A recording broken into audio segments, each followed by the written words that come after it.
Sahabat Bahan Kain, berjumpa lagi di video bahankain.com. Di video kali ini kita akan membahas tentang plastik yang terbuat dari serat goni. Goni merupakan serat alami bertekstur kasar dan kuat yang berasal dari tanaman jut. Serat tanaman jut ini tumbuh subur di lingkungan yang hangat dan lembab dan menjadi bahan utama membuat berbagai macam barang, mulai dari tikar, tali, tas, hingga pakaian. Selain itu, bahan goni juga menjadi material utama untuk pembuatan karung. Pada awal abad ke-19, karung berbahan goni menjadi salah satu komoditas penting di mana hampir seluruh hasil pertanian dikemas menggunakan karung goni. Karung goni juga penting dalam perdagangan baik lokal maupun mancanegara. Namun seiring dengan penemuan plastik di mana kini telah menguasai hampir semua bidang sektor produksi dan menggantikan banyak barang-barang berbahan alami lainnya, mengakibatkan usaha pengolahan serat goni menjadi turun pesat. Goni pada dasarnya adalah kantong plastik pada awal tahun 1900-an yang digunakan untuk mengemas dan mengirimkan segala sesuatu mulai dari bahan pangan hingga serat bahan kain seperti wol.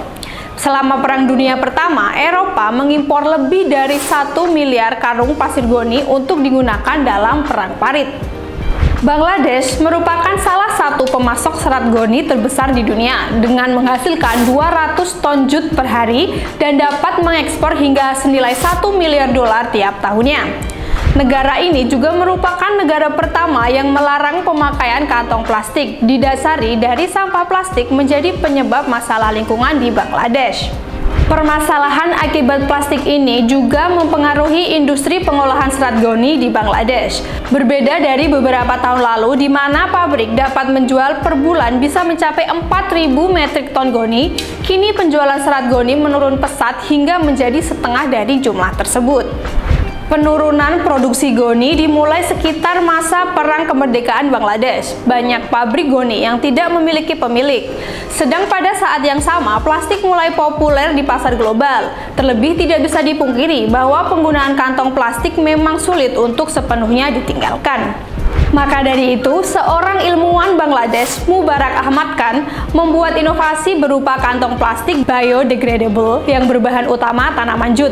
Alasan selain karena negara ini memiliki hasil goni terbesar, juga karena tanaman jut memiliki konsentrasi selulosa yang tinggi, yaitu komponen struktural dinding sel tumbuhan yang memberi kekuatan dan ketahanan.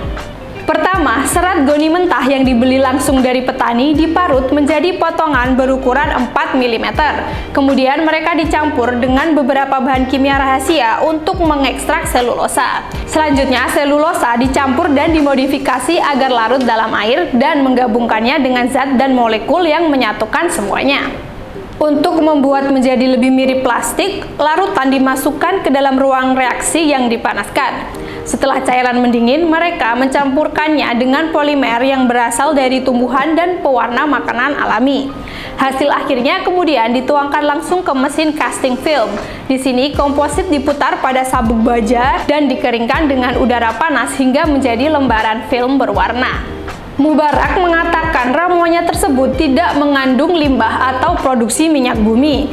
Juga sebagian besar mesin yang digunakan dalam proses ini harus dibuat khusus, dan karena teknologi pengolahan ini masih baru, mereka secara mandiri mengembangkan segala sesuatunya sendiri sehingga memakan waktu lama. Tahap terakhir yaitu para pekerja memotong lembaran film dengan tangan dan menggunakan mesin jahit untuk menjahit bahan tersebut. Produk akhir kantong ini memiliki komposisi bahan 70% goni dan disebut tas sonali, yang diambil dari kata Bengali yang berarti emas. Lalu, bagaimana cara membedakan tas sonali dengan kantong plastik sekali pakai? Ketika dilihat secara berdampingan, perbedaannya tidak begitu terlihat. Namun, ketika dibakar, tas sonali akan menghasilkan abu, sedang kantong plastik akan menghasilkan petrol.